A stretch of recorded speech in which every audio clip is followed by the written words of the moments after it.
Hi, I'm Dr. Samya Panuganti, consultant dermatologist at Cosmo Radiance, Miapur. Lasers అనేవి మన స్కిన్ని damage చేస్తాయా చేయవా?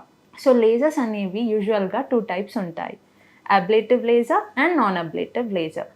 అబ్లేటివ్ లేజర్ అనేది మన స్కిన్లో ఉన్న వాటర్ని టార్గెట్ చేసి మన టిష్యూని వేపరైజ్ చేస్తుంది.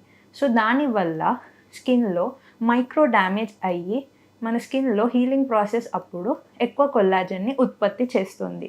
సో ఈ లేజర్స్ని మనము యాక్నీ స్కార్స్కి, డిపిఎన్స్ రిమూవల్, సిరింగుమాస్ రిమూవల్కి వాడతాము. అదేవిధంగా నాన్ అబ్లేటివ్ లేజర్స్ అనేవి స్కిన్ని డ్యామేజ్ చేయవు. ఇవి మన స్కిన్లో ఉన్న మెలనిన్ అనే పిగ్మెంట్ని టార్గెట్ చేసి స్పెసిఫిక్ ప్రాబ్లమ్ని మాత్రమే ట్రీట్ చేస్తుంది. సో ఈ లేజర్స్ని మనము పిగ్మెంటేషన్ ఇష్యూస్కి, లేజర్ హెయిర్ రిమూవల్కి, టాటూ రిమూవల్స్కి వాడతాము. సో లేజర్స్ అనేవి మన స్కిన్ని డ్యామేజ్ చేయదు, అలానే పల్చగా చేయదు. ఇది ఇన్ఫ్యాక్ట్ మన స్కిన్లో ఉన్న కొల్లాజన్ ఉత్పత్తిని పెంచుతుంది.